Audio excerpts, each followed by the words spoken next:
welcome to another episode of 90s Movie Classics. This is Tim. This is Andrew. Today we are talking about Snake Eyes.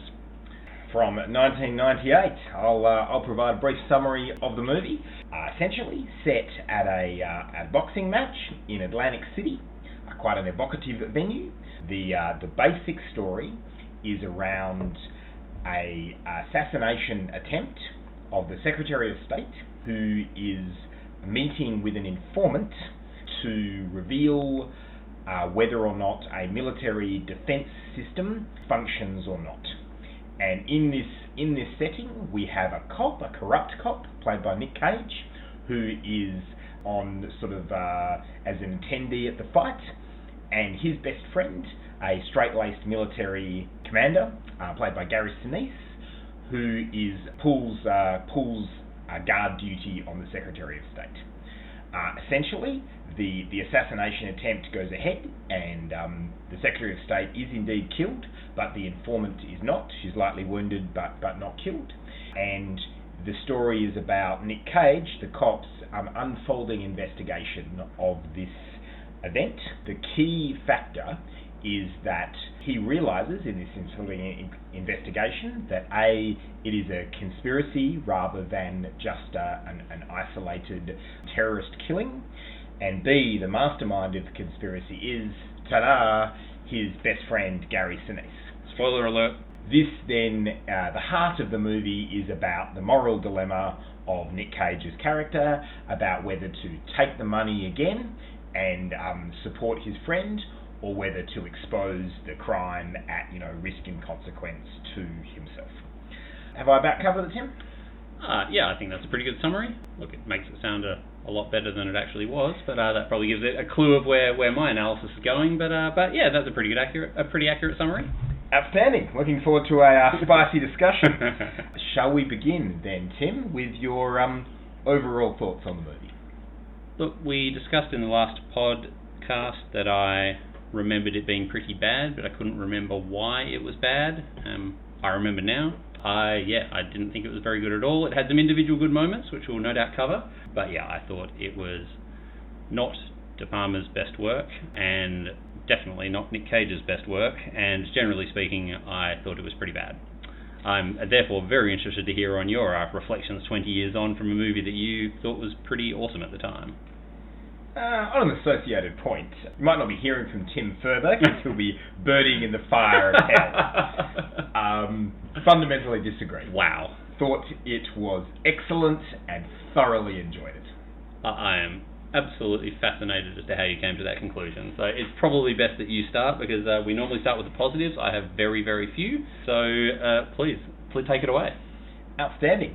I thought that the movie really warmed up, and we will come to in one of the bad points and some early issues, with the assassination scene and the filming of the assassination scene and the varying characters' actions during that scene. Yeah. So in the sense that it was sort of the first 15 minutes or so was one long shot. Correct. And then, which was, I admit, technically very impressive, and then it kind of went back to show different things from different perspectives throughout as to what was happening within that 15 minutes. And specifically within the assassination scene itself, how they would come back to that from different people's perspectives during the movie. Yeah. We went to Gary Sinise's perspective, went to varying camera perspectives. I thought that was super clever, super innovative, and very filmatically stylish. Yep. Look, I don't disagree with that. I did think that was probably I thought the whole first 15 minutes was technically very impressive, and those were probably my favourite parts. The way when they sort of went back, found when Nicolas Cage was sort of putting together what happened and looking at it from different perspectives, I did think that they were good. I will give you that one. Okay, good. That may be our early agreement. Let's move on. I thought the acting was generally strong, with a couple of caveats. We will get to the Nick Cage overacting caveat in a second. Mm-hmm. Gary Sinise is always good. Yep. I do concur with some of the reviews I read that said obviously he was the bad guy. He looked somewhere between evil and concerned the entire way through. Yep. So if you were looking to mislead the audience, was he the best choice for that role? Mm-hmm. A particular shout out to the boxer, actor Stan Shaw. Yes. I thought was very, very good. Your thoughts on that? I don't disagree with any of that. I mean, yeah, Gary Sinise cannot be bad. Absolutely love the man, and he was good in this. He was good in it. He did the best he could with the material, but when we get to the negatives, I'll obviously address that in more detail. Right. I feel you'll be taking some time on that topic. I will be. A couple of genius scenes. The shoes on the steps. When he's watching the video, which confirms to him that Gary Sinise is indeed crooked, and there's a pair of shoes on the steps behind him, and Gary Sinise walks down the steps for not the big reveal to us, but the big reveal to Nick Cage. Okay. Genius. Okay. To be perfectly honest, I completely missed that part. That explains your entire misunderstanding. I'm sure it would have been amazing if I'd been paying attention to it. I think that the lift scene was really good. Yeah, agreed. I thought that was probably the best scene in the movie. In fact, I really liked that. Super well done. Although obvious, I did like the scene where Gary Sinise suddenly was revealed as the bad guy with the super obvious look on his face and you go, hang on, and then 10 seconds later he walks in and you can see that he's an evil dude. Yep. I'm not saying it was subtle, but it was powerful. Yeah, and look, to be fair, I couldn't remember the movie at all. I did not remember if he was... in fact, I did not remember that he was the bad guy, and look, it caught me by surprise. It wasn't so obvious that I knew it from the start, so it did catch me by surprise. You really didn't remember even that he was the bad guy? No, I remember. I'm so jealous of the experience you must have had. Yeah, don't be jealous. I generally thought that, although you could accuse it of being slightly gimmicky, I didn't think directorially it was extremely well done. The shots were really interesting, the tracking scenes were really interesting. Some of them were probably a bit showy, but they entertained me. Yeah, I do agree it was technically very impressive in a lot of ways. I mean, obviously we've already talked about the first scene and the scene, I guess, as part of the lift scene when they got up into the hotel rooms and they did that panning shot across the top of the hotel room. Really like that. I thought that was actually really good. I actually thought it took away some of the tension at the time. It was almost a bit clever for the sake of being clever at the expense of the excitement of the movie, but look, it was a memorable, impressive scene, and I remember that being a thing at the time that people were talking about, so that was I did like that. And the lift scene as well, we'll give a shout out to the security guy who was talking him through it. I thought that whole scene, I love that sort of thing, a bit of a Bourne Supremacy type thing where the security guy is talking him through what he can see and what he should be seeing. I thought, and the waltz, respect the waltz. Exactly, the waltz, that's the one, and how they went to how they were able to zoom in on his wallet to get his room number, to go and get the right. I thought that was all really clever. So yeah, I liked all of that. Excellent. I think one more for you and then I'll unleash you. Very quotable. Very quotable. Gary Sinise with a bunch of kind of military quotes. We're still contained. Do something for your country. Nick Cage. You're a number cruncher. Nick Cage. So many mistakes with that one. You're a number cruncher. Crunch the goddamn numbers. That was good. All right, I won't shoot the spaghetti then. It's also genius at the beginning. So again, a bunch of lines that have entered the subconscious of my lingo, and it was like a birthday all over again, hearing them from one of the great men's mouth. Wow, I don't know what your birthdays are like, but I would not want to associate my birthdays with snake eyes, but... Okay, now I better ask you the question. So, you had one or two concerns, did you, Tim? Firstly, any positives I missed? No positives that you missed. Okay. I think, as I said, there were good moments, and I think you've addressed them all, and so yeah, I did enjoy all of those moments, and it wasn't a complete fail. It was, as I said, technically impressive in some respects, but no, I think you've covered them all. Right, let's move on to the scenes that I may have to explain to you better, that you can understand why they were good. Okay, gotcha. The first scene, technically impressive, I thought also painful to the point of just about unwatchable. And I don't blame Nicolas Cage here, because I love Nicolas Cage. He was brilliant. He's been brilliant in movies before, brilliant in movies after. I hated his character, hated with the most fiery of passions, so much so that, look, did he redeem himself throughout the movie?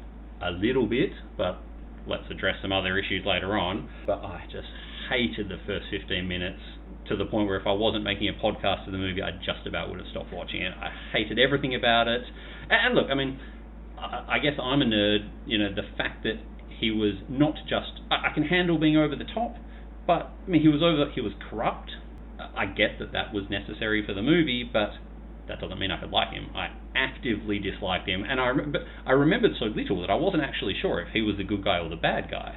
And I remember thinking, I hope he's the bad guy, because if he is the good guy, this is going to be an awfully long 90 minutes.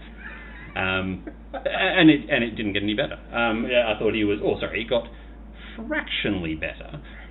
But I will jump in with now a point where just at the point where he was becoming semi-likeable. Now, we haven't mentioned Carla Gugino yet, so she was, of course, the the whistleblower. Yep. She was the whistleblower. So there's this scene where, effectively, Nicolas Cage realises when he's with Carla Gugino that, the baddie is his best friend, Gary Sinise. And look, fair enough.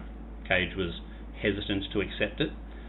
And then, in one of the most awkward scenes I've ever seen, Nicolas Cage basically yelling and screaming at poor Carla Gugino, who is literally risking her own life to protect the good people of America, and Cage is screaming in her face that she's a bad person for putting him in this position. I found that scene incredibly uncomfortable, and to the extent that I could ever have forgiven him for anything, it was all over at that point. I really didn't care from that point on, in fact, frankly, as long as Carla Gugino got out of it okay, I was fine. I was really hoping that Cage was going to bite the bullet. I hated that. Okay, interesting. My riposte is the overacting at the beginning was horrendous, and the character that was painted was odious. Yep. But it was deliberate, and it was deliberate for two reasons. Number one, because of the moral journey, and we will get to something later why I thought the moral journey was warmer than you painted. Okay. Number two, practically, the overacting was useful because then when we referred back to seeing the same scene again and again, Nicolas Cage was really distinctive in it. I don't know whether it would have made sense if he wasn't so notable in the scene. Like when he confronts the drug dealer, when he confronts the bookie, when he confronts the boxer. He's notable for all the wrong reasons. So then when you see the scene later on, from a different perspective, you can place it and you can understand what he's doing.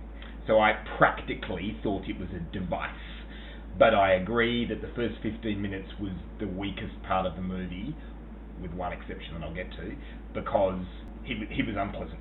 Yeah. It's difficult to root for an unpleasant character. Yeah, and I mean, everything you said is accurate, but I guess it doesn't stop the fact that I just fundamentally didn't like the good guy, and it made it very difficult to enjoy when I just didn't care really whether the good guy lived or died, and in fact really kind of wanted him to bite it. See, I think the difference for me there is I never regarded him as the good guy. Interesting. I never thought of him as the good guy. I thought of her as the good guy, the good girl, and he as a morally grey character that had a morally grey journey. I think if I'd wanted him to be the good guy, he would have fallen well short of expectation. But yeah, for example, because of that scene, yes, unpleasant, but in character, I thought, because he wasn't a good guy. So he, with great reluctance, did the right thing once. Yeah, I get that, and as I said, which is why I don't blame Cage himself, because he was playing the character as he was supposed to be played. But as a general statement, I like my good guys good and my bad guys bad, and I just struggled with it. But look, that's probably all I can say on that one. Probably the other big overriding thing that I found that kind of tainted a lot of the rest of the movie is that, I mean, it was a movie that completely relied on being clever. You know, it was, the whole point of it was, I think, to impress you with its twists and its little pieces of we didn't see that before, and look at this one, look from a different perspective, you see this, and those parts in a sense were clever, but the entire context in which it occurred was just completely absurd. Just the most ridiculous crime scene you could ever experience. You have this bizarre thing where Nicolas Cage is a local cop who just happens to be sitting and is a direct witness to everything. He just goes, oh, yep, I'm the cop in charge, I'll take care of this. And just picking up evidence, putting it in his pocket, and then you've got Carla Gugino just wandering through the crime scene along with everyone else, no one bothering to interview everyone.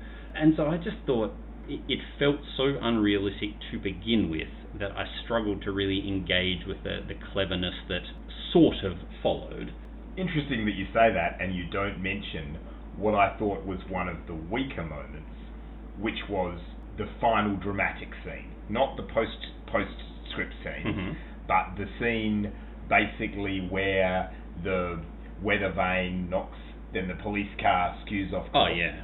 I thought that was a weak wrap-up. Oh, yeah. Basically, after the movie, which was, and I did think reasonably clever, was, as far as I can tell, decided by a coincidental weather event and a coincidental police car. Yep. I never worked out that the police car was supposed to be there for any structured reason. It just happened to be there. Yep. Did I miss something No, there? you absolutely didn't, and that was on my list. It was just, after a relatively clever movie, just had a finale determined completely by sheer luck. And the other thing, I guess, that really, to me, didn't work, and maybe you're going to say it did work for you, that Gary Sinise was great, but I thought his story and his character was just ridiculous. Very interesting comparison with similar type of character of the Ed Harris in The Rock, right, where you got sort of the military guy who has fundamentally been a good person his whole life, and then probably has some genuine reasons to be upset and does things that his previous morals would not have allowed him to do. Right. Cool. Ed Harris did it really well, and then as we talked about in episode 1, he ultimately was never intending to hurt someone and was not prepared to do so.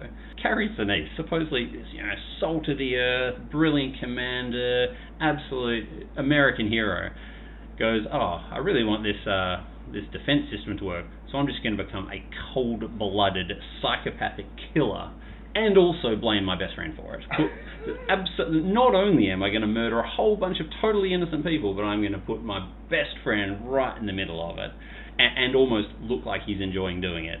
It just, none of that worked for me. Gary Sinise did his best he could possibly do with it, but it just seemed completely ridiculous to me. Interesting. I guess I had the view that the only person that was telling us that Gary Sinise was a role model was Nicolas Cage. Oh, yeah. So therefore, I didn't see him as a role model. I saw him as Nicolas Cage's version of a role model, which is a deeply flawed view, because he's a deeply flawed character. So I think the intent was we should not be so surprised because it's a poisonous, toxic relationship. And the other thing, as I would say, is that what was your second point? It was around that he just becomes a stone cold killer. Yes, I guess I saw that as the single-minded focus on the mission. But fair call. I think you have to believe that he wasn't a person with honor. He was a single-minded military lunatic.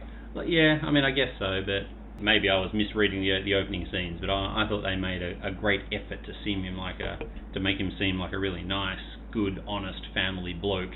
Hence the big twist when it turned out he was the baddie, and he just felt to me like that twist didn't make sense in the way they portrayed it. Similarly, and again, maybe I didn't watch it carefully enough, but the entire concept of Carla Gugino going to the Secretary of State, who I gather the concept was he was an honest politician.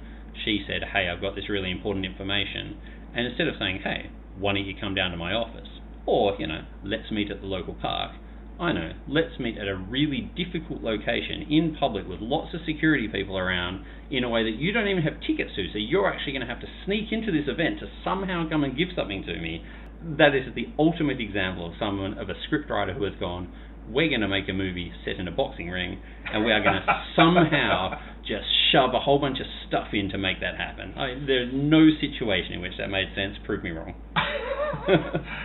Yeah, I'm struggling to prove it wrong. I guess yes, why didn't she go a conventional pathway if she was going to send an anonymous email? Can I book a meeting at your office? Yeah. Yes, I guess that is probably fair. And as I said, I mean, normally that wouldn't bother me at all. If this was Anaconda or any of these movies, it wouldn't bother me one bit. But I think the trouble was here, it was trying to be really clever and really smart. And I just think, that's why it didn't quite... The smart parts were kind of in between a whole bunch of dumb parts, which I thought which I think was problematic for me. I think we should touch on Carla Gugino.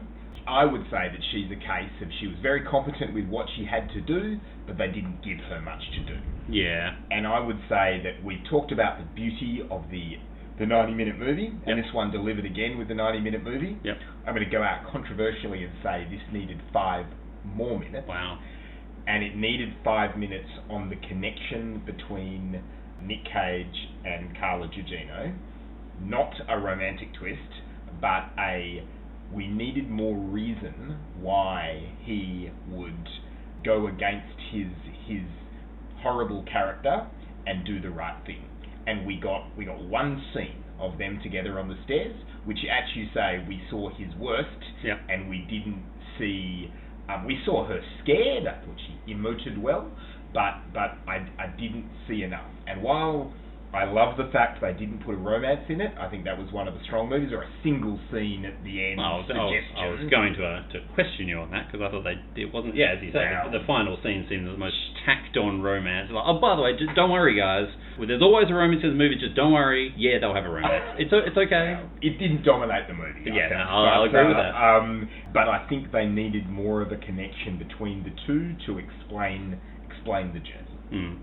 I certainly agree in the sense that it didn't feel... Basically, I agree. I think she didn't have enough of a role, and then he's kind of locked her away, and they weren't really involved for a lot of it. And if he was indeed flat out corrupt, which he was, it wasn't totally obvious why he just, in this particular occasion, decided not to be. And the concept would be he wasn't prepared to take a life. Yeah. His corruption was all indirect corruption, taking money from people, etc., not killing people, and there was a limit to which he would not go. But they could have done more with that. Yeah, no, agreed.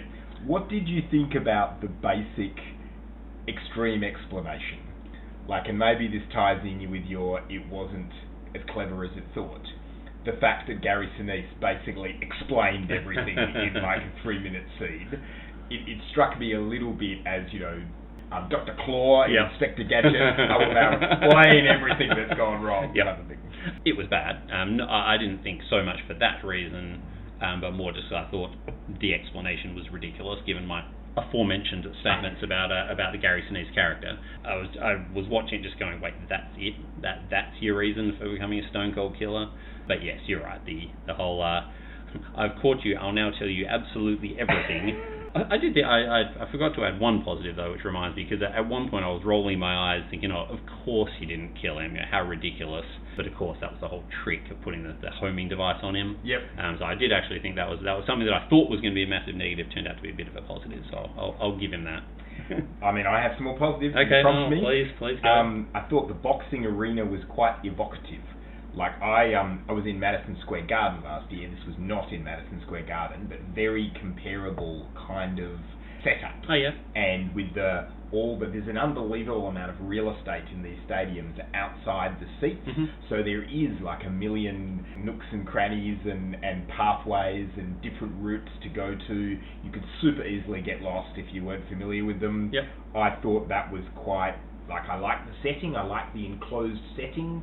They could have done a bit more with it, but I thought I liked that element. Mm-hmm. I like single scene. Agreed. I also, I do like that concept of the kind of short, almost real time single set. Yep. I do like those sort of movies. Most of my rest are probably sort of notables rather than neither goods nor bads. Mm-hmm. Do you have any more bads you wanted to cover? No. I think I think I've gone through them all. Okay, a few notables. Firstly, we did watch this together because I have a very rich memory of a certain scene. The scene where her glasses get stepped on, and then we see it from behind her eyes where she's in the casino and she can't see and she's really disorientated. Mm-hmm. You, me, and our friend Simon were together watching it, and I said, I can sympathise, it feels like that, because I had very poor vision, and your vision probably hadn't gone to crap at the time, I suspect. And Simon agreed with me, and you mocked us. And went, no, that's ridiculous, okay, of course you can see more than that. And we were exaggerating slightly, but not entirely. It is very disorientating when you wear vision aids and you don't have your vision aids. Specifically remember this, you're dissing me for my poor eyes. That is funny, because as I was watching, I was thinking, it's good to finally respect the short-sighted community, because yes, as you say, I think my vision was just starting to fall away at that stage, so then I probably was very dismissive, and 2 or 3 years later I would have been quite a different attitude, I suspect. The Louis Guzman in many of these 90s movies, who was the drug dealer. Yeah, yep. I saw him at aforementioned Madison Square Garden visit last year. They call out the celebrities in attendance because they have so many celebrities in attendance. Lewis was in the house. Amazing. So, just like we're brothers. Yep. What else have I got here? Yeah, I mean, we sort of touched on it, but I had the romance was just about okay because I was crossing my fingers that they wouldn't do a romance. Because even though I think there's only like 8 years age difference between them, they look about 15 years apart. Yep. I could have done without that scene, but it didn't spoil the movie for me. As I said, it was probably already spoiled for me by then. I was just waiting for the credits to roll, but I did roll my eyes at what felt like the token romance just because we got to do it in the 90s. Whereas I thought the scenes before then, where they showed how he got exposed for his corruption, I thought they were absolutely critical, because I was teetering on the edge of, this is too much of a redemption arc for a fundamentally nasty guy, and I loved the way they did that. They basically, his redemption only went so far. He's still doing time, and he's ultimately suffering for his crimes, and his moment of decency is a step in the right direction, but does not wipe the slate clean. Actually thought that was genius.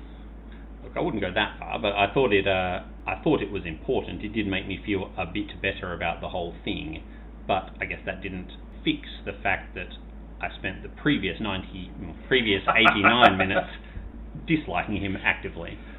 So yeah, had they somehow told us in advance he was going to go to jail for a couple of years, I probably would have felt a bit better about it. Okay, good to know. Interesting point that movie, of course, was pre-9/11. So I thought there was some terrorist angles and some military angles which played a little bit differently pre-9/11. Hollywood cinema definitely changed tact for quite a few years afterwards. The subject that couldn't be touched, while it struck me just partway through, this is just coming across a bit differently because it's pre-9/11. Well, agreed, and that probably also goes into what I was saying about how it felt like an unrealistic response to, maybe it was completely realistic at the time, pre-9/11. It just seemed very much, people still playing in the casino. They made that line about, you're talking about locking in all these people. I was like, of course, what else would you do? You're going to just let people leave? Are you mad? And then even, I think, there was a line, and it was really only, you overheard it, there was a speaker saying, you cannot leave the premises without having shown a valid ID. Like, what? So that's it? You just got to show your valid ID and you're able to walk free? But actually, it's a fair point, because maybe that is what it was like pre-9/11, because it certainly wasn't afterwards, I'm fairly sure. A couple of others. Another movie, I think it's our 4th or 5th, with a ridiculous dollar figure. What will it take? 500,000? 750,000? That's like 3 years' salary for that character, exactly. Times it by 10. That is it's funny how some things age and some things don't. Another movie, and one that we haven't reviewed so far, but I reckon one we're going to run into in some future reviews. US law enforcement jurisdiction. It seems to be watched a lot of X-Files in our time. Constant theme of FBI versus CIA versus local law enforcement. It must have been a thing in America in the 90s. The situation was an absolute shambles because it comes up in every single movie, and you're correct, the outcomes never seem to make sense about who are they leading, who's senior here, like kind of incident management 101. I mean, I'm assuming it's like police investigation 101. clear accountabilities, Yep. and they just never happen. So. Yeah, agreed. Yeah, because I didn't quite understand the concept of, we all have to do X, Y, and Z before the FBI get here. That didn't entirely... It's like, surely you're on the same team, right? Seemingly not. Apparently never, no. They are. The blood money on the ground, pretty obvious. I think I missed it the first time around. Yep. The actual title of the movie, Snake Eyes, The House Wins. Yeah. Is that a gambling expression? Does that mean... I think the concept is, look, I don't play craps, but I think craps the one where you throw the dice. Right. And I'm pretty sure the concept is if you get 2 ones, that's called Snake Eyes, and basically everyone loses. Right. So, I believe that is the connection. So, set in a casino... Everyone loses, working that one, that didn't quite work for me. And lastly, and I will stop going on, one of our favourite movies that will have to be reviewed at some point in time, the Mighty Rounders. Yes, of course. The Grandmama, the loan shark kind of character. Jimmy George. I don't think it's him, but it looks a lot like him. From the same school of loan shark bookie character. Brilliant.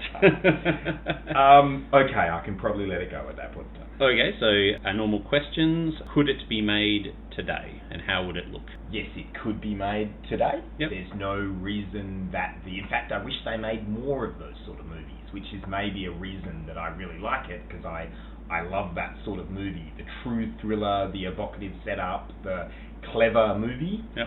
I guess you're right in that it could be more clever, and it would do better. But in principle, I think it held up pretty well from, unlike some of the other movies, not much in the way of sort of the gregarious racism, sexism, etc. Yeah. Slightly marginalised the female characters, but not in anywhere near as bad as some we've seen. Yep. There's the post 9/11 angle. How would that be different? But yes, fundamentally, I think it could and should. Maybe a slightly better version of it should be made today. Yeah. I mean, look, I basically agree. You could make a modern version of it. There's probably all sorts of modern versions. In some respects, in movies and in episodes of Law and Order and those sort of things. Certainly nothing about it that couldn't be made again. Just hope it's a little bit better. And now the next question is typically, would you watch it again? Absolutely not. Even if someone paid me significant money to do so. You? For example, $1 million? Yes, I will watch it again. Wow. I will watch it again a lot more frequently than 20 years. That's got a 5-year rewatch in it, that one, for the rest of my life. Oh, well, very good. All right. Have we said everything we're going to say about Snake Eyes? I think it was the best quality of the films we've watched so far.